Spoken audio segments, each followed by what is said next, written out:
तो आज हम लोग लेक्चर 5 को कंटिन्यू करेंगे, जिसमें हम लोग पढ़ेंगे स्टीमिंग।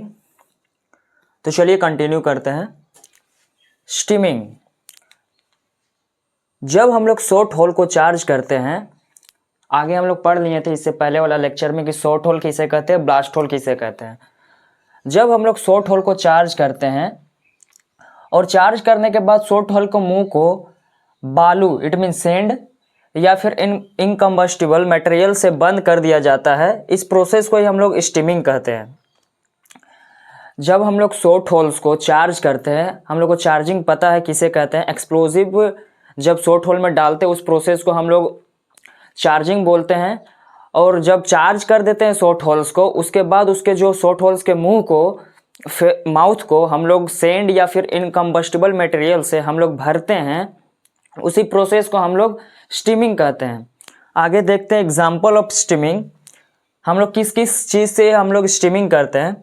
गोला माइटी हो गया, बालू हो गया, इनकम्बस्टिबल मटेरियल, वाटर एम्पल्स। ये वाटर एम्पल्स क्या होता है आगे हम लोग समझेंगे। और यहाँ पे हम लोग ये देख लेते हैं, ये जो बालू है हमारा, जो सेंड है हमारा, सबसे बेस्ट स्टीमिंग मटेरियल है। आप लोग कहीं पे नोट करके लिख लीजिएगा कि जो हमारा बालू है सबसे बेस्ट स्टीमिंग मटेरियल है। वहीं पे हम लोग आगे चल के देखते हैं, जो गोला माटी है हमारा, गोला माटी में बालू सेंड एंड क्ले, मट्टी का जो रेशियो होता है वो कितना होता है। अक्सर एग्जाम में पूछे जाते हैं जो बालू और क्ले मिट्टी का जो रेशियो होता है गोला माटी में वो कितना होता है। तो मैं बताना चाहता हूँ, हमारा जो बालू होता है वो 75% होता है, और जो हमारा मिट्टी हमारा जो मिट्टी होता है एग्जैक्टली वो 25% होता है। इट मीन्स 3:1 में होते हैं। ये नोट करके आप लोग लिख लीजिए, VVI होता है, वेरी वेरी इंपॉर्टेंट।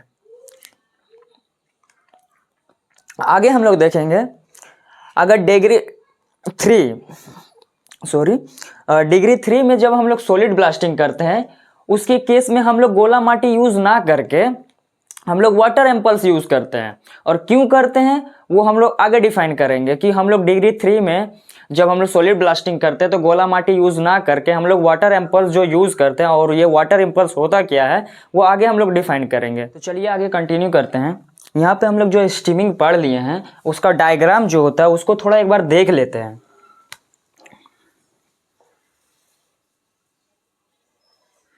ये मैं जो बना रहा हूँ ये हमारा शॉर्ट होल्स हो जाएगा। इसमें हम लोग एक्सप्लोजिव चार्ज कर दिए हैं, जस्ट लाइक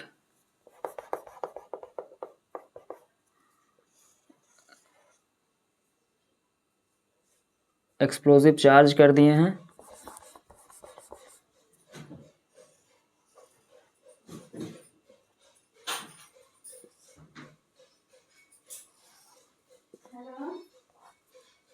ये हमारा एक्सप्लोजिव चार्ज कर दिए हैं, और जो डेटोनेटर का जो लीड वायर है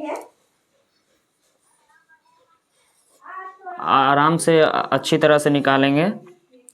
उसके बाद जो ये हमारा इतना दूर रहेगा, हमारा ये स्टीमिंग कॉलम रहेगा हमारा, यहीं पे हम लोग स्टीमिंग मटेरियल जो है इसको हम लोग फिल करेंगे। ये हमारा स्टीमिंग कॉलम हो जाएगा, और जो लीड वायर को ध्यान में रखते हुए हम लोग यहाँ पे स्टीमिंग करेंगे, ना कि लीड वायर में कोई ब्रेक हो जाए जिससे सर्किट ख़राब हो जाए और जो एक्सप्लोजिव लास्ट में ब्लास्ट ना करे और मिस फायर का कंडीशन बन सके। ये हमारा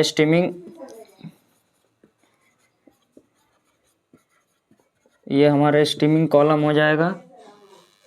ये स्टीमिंग मटेरियल है। आशा करता हूँ आप लोग समझ गए होंगे कि स्टीमिंग किसे कहते हैं और स्टीमिंग कैसे किया जाता है। आगे हम लोग स्टीमिंग टॉपिक से रिलेटेड कुछ इंपॉर्टेंट क्वेश्चंस को देख लेते हैं। अंडरग्राउंड ब्लास्टिंग में स्टीमिंग कॉलम की लेंथ कितनी होनी चाहिए।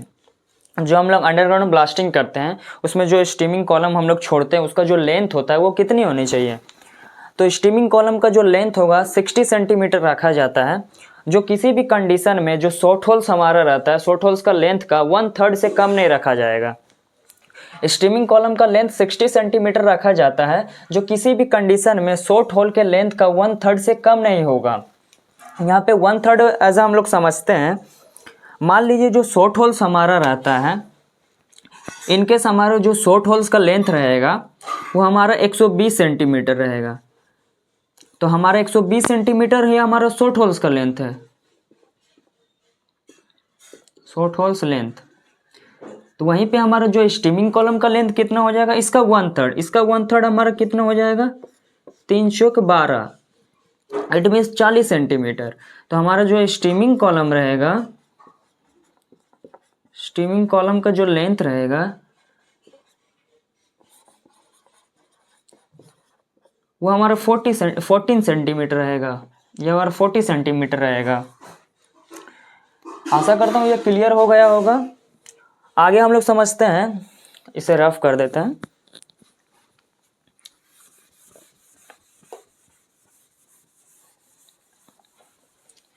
आगे हम लोग देखते हैं अंडरग्राउंड ब्लास्टिंग में प्रत्येक होल में चार्जिंग से जो पहले है एक एक गोला माटी क्यों डालते हैं। तो हम लोग समझते हैं पहले कि चार्जिंग से पहले प्रत्येक शॉर्ट होल्स में हम लोग एक एक गोला माटी डालते हैं। सॉरी, प्रत्येक शॉर्ट होल्स के एंड में चार्जिंग से पहले अंडरग्राउंड ब्लास्टिंग में प्रत्येक होल के एंड में, होल के एंड में चार्जिंग से पहले एक एक गोला माटी क्यों डालते हैं। हम लोग को पता है जो शॉर्ट होल्स है, चार्जिंग से पहले हम लोग होल्स में बहुत कुछ करते हैं। ऐसा उसका जो डस्ट है उसको क्लियर करते हैं, उसमें क्रैक्स है उसको पता लगाते हैं, वाटरी होल्स है कि नहीं उसे देखते हैं। तो अभी हमारे जो टॉपिक चल रहा है कि होल्स के एंड में चार्जिंग से पहले एक एक गोला माटी क्यों डालते हैं। हमें पता है कि शॉर्ट होल्स में हम लोग क्रैक को डिटेक्ट करते हैं। अब क्रैक को डिटेक्ट किस प्रकार से करते हैं, क्रैक डिटेक्टर से करते हैं। जो इंस्ट्रूमेंट है हमारा क्रैक डिटेक्टर कि किस प्रकार का होता है, हमारा ये इस प्रकार का क्रैक डिटेक्टर होता है। और ये जो क्रैक डिटेक्टर का मैन्युफैक्चरिंग इस प्रकार है, ये जो क्रैक डिटेक्टर है हमारे, इसका मैन्युफैक्चरिंग इस प्रकार है।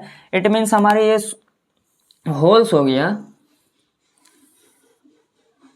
ये हमारा शॉर्ट होल्स हो गया। एज एग्जाम्पल हम लोग इसे समझते हैं, ये हमारा शॉर्ट होल्स हो गया, इस प्रकार हमारा शॉर्ट होल्स है, नीचे वाला है। तो जो क्रैक डिटेक्टर इस प्रकार है, तो हमारा जो हॉरिजॉन्टली जो रहेगा इसको तो क्रैक यहाँ पे रहेगा तो इसको तो डिटेक्ट कर लेगा, बट ये जो एंड में है इसे डिटेक्ट नहीं कर पाएगा। अगर यहाँ पे क्रैक मौजूद रहेगा, प्रेजेंस रहेगा यहाँ पे क्रैक, तो यहाँ पे क्रैक डिटेक्टर इस प्रकार ही मैन्युफैक्चरिंग किया गया, तो यहाँ पे जो क्रैक को पता नहीं लगा पाएगा। जब क्रैक को पता नहीं लगा पाएगा और हम लोग इसे नेग्लेक्ट करके चार्ज करके अगर ब्लास्ट करने का कोशिश करेंगे, तो इनकेस अगर जो क्रैक रहेगा हमारा मीथेन रिजर्वोयर से अगर मिला रहेगा तो फिर भारी एक्सीडेंट हो सकता है। इसलिए हम लोग क्रैक रहे या फिर ना रहे, हम लोग एक एक गोला माटी प्रत्येक होल्स में चार्जिंग से पहले एंड में हम लोग भर देते हैं, ताकि जो वहाँ पे क्रैक मौजूद रहे वो बंद हो जाए। तो आशा करता हूँ समझ गए होंगे, तो इसको आप लिखिएगा।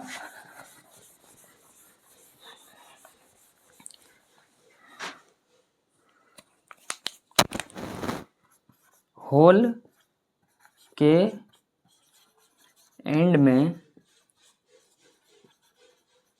क्रैक को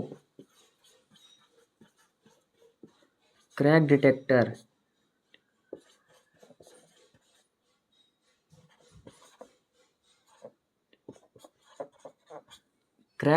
डिटेक्ट नहीं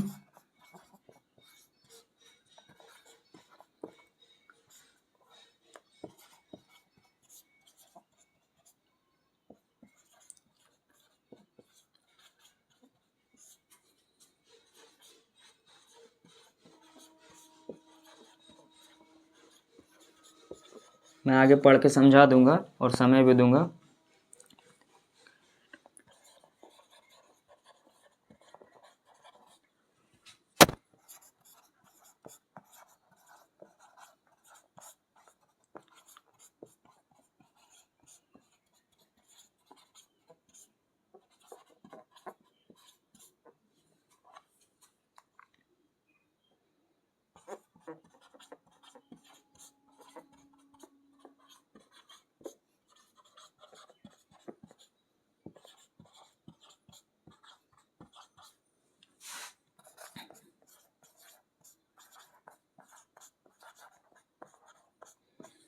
समझिएगा, होल के एंड में क्रैक को क्रैक डिटेक्टर डिटेक्ट नहीं कर पाता है, इसलिए प्रत्येक होल के एंड में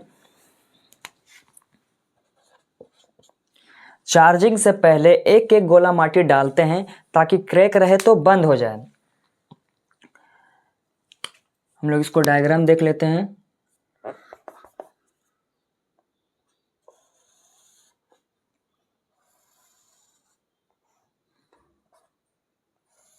ये हमारा क्रैक डिटेक्टर हो जाएगा, क्रैक डिटेक्टर CD। ये हमारा शॉर्ट होल्स हो जाएगा,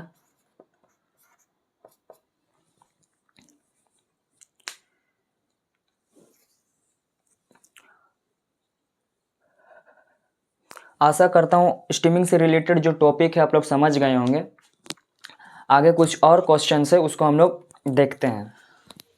हम लोग जब ब्लास्टिंग प्रोसेस पढ़ रहे थे तो वहाँ पे एक वर्ड आ रहा था टू राइट एंगल, उसको हम लोग समझेंगे। तो जो क्वेश्चंस के माध्यम से समझेंगे। हमारा जो क्वेश्चन है, यूजी माइंस में किसी फेस का ब्लास्टिंग कितनी दूरी से किया जाएगा। जो फेस में हम लोग ब्लास्टिंग करते हैं तो जो दूरी लेते हैं हम लोग, जो दूरी लेते हैं तो कितनी दूरी से हम लोग ब्लास्टिंग करते हैं। तो हम लोग जो फेस, आंसर हो जाएगा हमारा फेस के अपोजिट साइड के टू राइट एंगल की दूरी से। हम लोग जो फेस, जो ब्लास्टिंग फेस रहता है उसके अपोजिट साइड में हम लोग टू राइट एंगल का हम लोग दूरी लेते हैं। किधर साइड में? इनटेक साइड में। तो समझते हैं उसी को।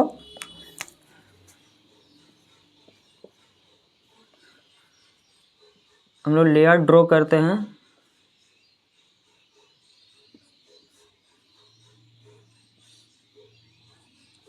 ये मैं पिलर बना रहा हूँ।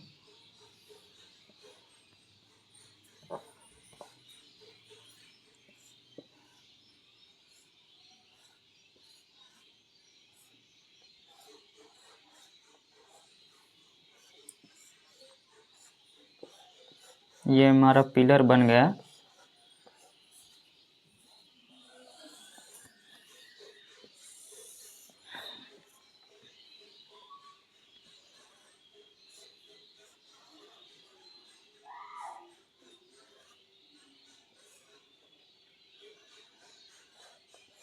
दिख रहा है आप लोग?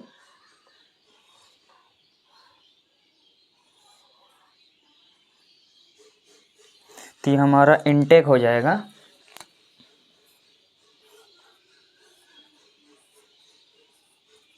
ये हमारा रिटर्न हो जाएगा। ये हमारा ब्लास्टिंग फेस मान लीजिए, ब्लास्टिंग फेस, ये ब्लास्टिंग फेस है। तो हमारा क्या बोला गया? फेस के अपोजिट साइड। तो फेस का अपोजिट, ये फेस है तो इसका अपोजिट साइड किधर होगा? इधर साइड होगा। तो फेस के अपोजिट साइड के टू राइट एंगल, तो टू राइट एंगल हम लोग लेते हैं।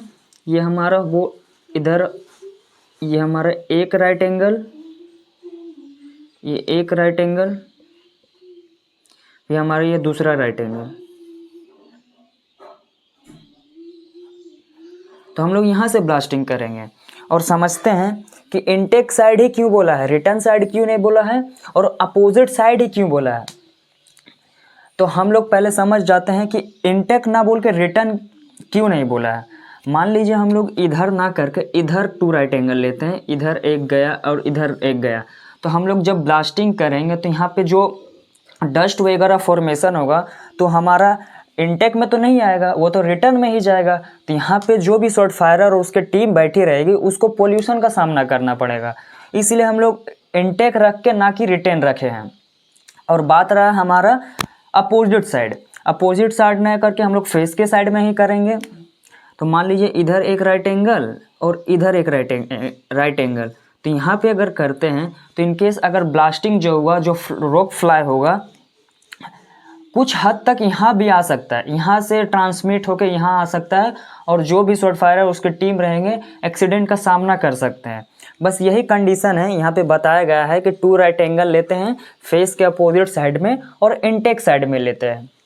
आशा करता हूँ यह पूरा आपको क्लियर हो गया होगा कि जो हम लोग ब्लास्टिंग करते हैं फेस में, वो हमारा जो डिस्टेंस लेते हैं, जो दूरी लेते हैं ब्लास्टिंग करने के लिए, हमारा अपोजिट साइड रहता है फेस का और टू राइट एंगल में रहता है। आगे हम लोग देखते हैं। तो चलिए हम लोग कुछ इंपॉर्टेंट क्वेश्चंस जो बचे हुए उसको कंटिन्यू करके कंप्लीट कर लेते हैं। ब्लास्टिंग के बाद शॉर्ट फायरर क्या करता है? यहाँ पे मैं आंसर लिखा नहीं हूँ, जो मैं बोल रहा हूँ उसको आप लोग नोट कर लीजिएगा कॉपी में। जो ब्लास्टिंग के बाद शॉर्ट फायरर है, एक्सप्लोडर का जो एक्सप्लोडर की रहता है उसको निकाल के अपने पैकेट में रख लेता है, और जो शॉर्ट फायरिंग केबल रहता है और जो एक्सप्लोडर रहता है दोनों का कनेक्शन को हटा देता है, और जो शॉर्ट फायरिंग का लीड वायर होता है उसको आपस में ट्विस्ट कर देता है। मैंने यहाँ क्या समझाया आपको कि एक्सप्लोडर जब शॉर्ट फायरर एक्सप्लोडर का जो की होता है तुरंत शॉर्ट फायरिंग के बाद अपने पैकेट में रख लेता है, शॉर्ट फायरिंग केबल और एक्सप्लोडर का जो कनेक्शन रहता है उसको हटा देता है, और जो शॉर्ट फायरिंग का लीड वायर होता है उसको आपस में ट्विस्ट कर देता है। यहाँ पे जो शॉर्ट फायरिंग का केबल रहता है, शॉर्ट फायरिंग का लीड वायर रहता है, उसको आपस में ट्विस्ट क्यों करते हैं आपको समझाते हैं। मान लीजिए ये आपका शॉर्ट फायरिंग केबल का लीड वायर है, ये आपस में ट्विस्ट नहीं है। इन केस इसको किसी भी सोर्स के माध्यम से इसको इलेक्ट्रिक करंट मिल गया, और जो वहाँ पे ब्लास्टिंग के बाद जो शॉर्ट फायर चेक करने जाएंगे कि वहाँ पे मिस फायर हुआ नहीं है या फिर प्रॉपर ब्लास्टिंग हुआ नहीं है, अगर इन केस मिस फायर मिलता है तो इसको अगर दोनों लीड वायर को अगर प्रॉपर केस में फिर से इलेक्ट्रिक करंट मिलता है तो ये ब्लास्ट होने का केस बढ़ जाता है और एक्सीडेंट होने का खतरा बढ़ जाता है। और यहीं पे अगर दोनों को ट्विस्ट कर देंगे तो दोनों के बीच में जो इलेक्ट्रिक सर्किट है प्रॉपर पूरा नहीं हो पाएगा और जो खतरा नहीं होगा। तो आशा करता हूँ ये आपको समझ में आ गया होगा। आगे हमारा जो दूसरा क्वेश्चन है उसको समझते हैं। हमारा होता है अनडिज़ायरेबल और डिज़ायरेबल इफेक्ट ऑफ ब्लास्टिंग। जब ब्लास्टिंग हम लोग करते हैं, ब्लास्टिंग करते हैं, तो हम लोग उसमें ब्लास्टिंग के दौरान हमको क्या चाहिए, क्या हमको अच्छा लगेगा, क्या चाहिए क्या नहीं चाहिए, वही होता है डिज़ायरेबल और अनडिज़ायरेबल। डिज़ायरेबल और अनडिज़ायरेबल इफेक्ट। तो हमारे जो अनडिज़ायरेबल इफेक्ट बहुत सारे हैं, और अनडिज़ायरेबल इफेक्ट और डिज़ायरेबल इफेक्ट, तो उसको एक एक करके हम लोग समझते हैं। पहला हमारा हो जाता है आपका ब्लोन आउट शॉट। ये जितने भी फैक्टर मैंने लिखा है सबको मैं आगे चल के एक एक करके एक्सप्लेन करूंगा। पहले हम लोग इसको समझ जाते हैं कि अनडिज़ायरेबल इफेक्ट में हमारा क्या क्या आ जाता है। अनडिज़ायरेबल इफेक्ट में पहला हमारा ब्लोन आउट शॉट, दूसरा ब्लोन थ्रू शॉट, तीसरा हमारा हो जाएगा डस्ट एंड फ्यूम्स, चौथा हो जाएगा हमका फ्लाइन rock, ground vibration, miss fire, socket, noise. यहाँ पे एक छूट गया, आप लोग लिख लीजिएगा, यह हमारा जो 9th में आ जाएगा। कोल डस्ट एक्सप्लोजन और मीथेन एक्सप्लोजन, ये भी हमारा अनडिज़ायरेबल इफेक्ट में ही आता है। और हमारा जो डिज़ायरेबल इफेक्ट क्या है, गुड फ्रेगमेंटेशन। अब फ्रेगमेंटेशन मतलब हम लोग समझ लेते हैं कि हम लोग जब ब्लास्टिंग किए फेस में तो हमारा जो बड़ा बड़ा बोल्डर, कोयला का बड़ा बड़ा बोल्डर ना मिलके छोटे छोटा फ्रेगमेंटेशन में मिला, छोटा छोटा टुकड़ा में मिला, इसको हम लोग बोलते हैं गुड फ्रेगमेंटेशन। हम लोग को यही चाहते हैं कि हम लोग को छोटा छोटा में मिले और हम लोग इसको ट्रांसपोर्ट करने में ईजी हो, इसलिए हम लोग डिज़ायरेबल इफेक्ट में हमारा गुड फ्रेगमेंटेशन।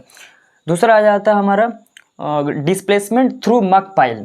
डिस्प्लेसमेंट थ्रू मक पाइल मतलब क्या होता है, मान लीजिए हमारा ये फेस है, हम ये फेस में ब्लास्टिंग मारें, ब्लास्टिंग का जितना भी कोल है वो हमारा एक जगह आके यहाँ पे हमारा डिस्प्लेस हो गया, यहाँ पे जमा हो गया। यहाँ पे मान लीजिए यहाँ पे हमारा फेस है, यहाँ पे हम ब्लास्टिंग मारे, ये फेस में हम लोग ब्लास्टिंग मारे, तो यहाँ पे जो कोल है एक जगह आके हमारा एक जगह जमा हो गया, इसी को हम लोग मक पाइल बोलते हैं। ये भी हमारा डिज़ायरेबल इफेक्ट में आ जाता है।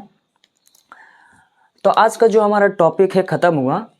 ऐसे इन्फॉर्मेटिव वीडियो को देखने के लिए हमारे चैनल को लाइक शेयर एंड सब्सक्राइब करते हैं। मिलते हैं नेक्स्ट वीडियो में, अभी के लिए जय हिंद।